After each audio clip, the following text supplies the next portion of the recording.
Nah, suatu aset itu kalau kita tidak gunakan, maka kita bisa manfaatkan.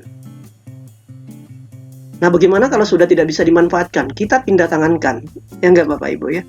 Nah, bagaimana kalau sudah kita tidak bisa pindah tangankan? Ya wis, kita musnahkan, ya enggak? Nah, kemudian tindak lanjut dari pemindah tanganan dan pemusnahan itu adalah penghapusan. Nah, jadi kalau kita berbicara pemusnahan, ini bisa ditindaklanjuti juga dengan cara penghapusan. Jadi penghapusan ini sebenarnya right ya.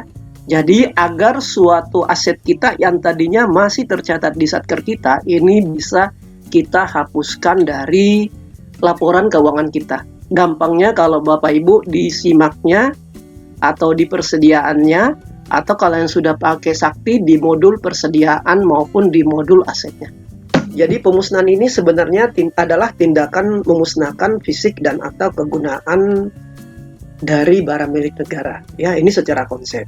Nah, kemudian apa sebabnya Bapak Ibu kita lakukan pemusnahan? Nah, ini ya. Karena memang kita ketahui tidak semua Satker itu sering melakukan pemusnahan. Dari alasan ini yang kita lihat ya. Ini bisa terjadi kita musnahkan karena suatu aset itu seperti saya sampaikan memang sudah tidak digunakan untuk tusi. Ya enggak? Ya. Atau setelah tidak digunakan, nah kita tidak bisa lagi manfaatkan ya.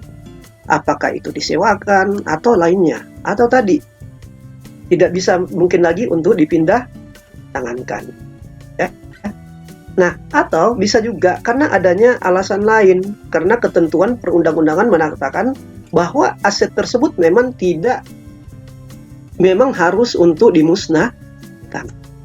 Ya enggak? Nah, seperti kalau kita lihat rekan-rekan dari Bea Cukai nih, ini ada beberapa. Nah, itu ada barang-barang eks kepabeanan dan cukai yang sudah menjadi BMN, itu ada yang bisa dilelang, ada yang tidak, memang harus dimusnahkan, ya kan? Nah, contohnya kayak etil alkohol ya, barang-barang yang mengandung etil alkohol untuk persentase tertentu itu memang harus. Nah, kemudian juga kayak banyak barang-barang bekas impor pakaian ya, itu ketentuan harus dimusnahkan ya, tidak boleh dilelang. Nah, ini beberapa mungkin case-case bahwa suatu Satker itu bisa saja kita melakukan suatu pemusnahan. Nah, kadang juga begini Bapak Ibu ya, ada dokumen-dokumen tertentu mungkin karena adanya perubahan nomenklatur organisasi sehingga tidak mungkin lagi kita ini ya. Jadi memang dia tidak mungkin kita jual karena mungkin bersifat rahasia atau apa ya, kayak di KPU tuh ya. Nah, itu kan juga banyak kadang ya ada beberapa dokumen itu memang harus sifatnya dimusnahkan atau di beberapa kementerian Satker lain. Nah, ini alasan kenapa perlu dilakukan pemusnahan.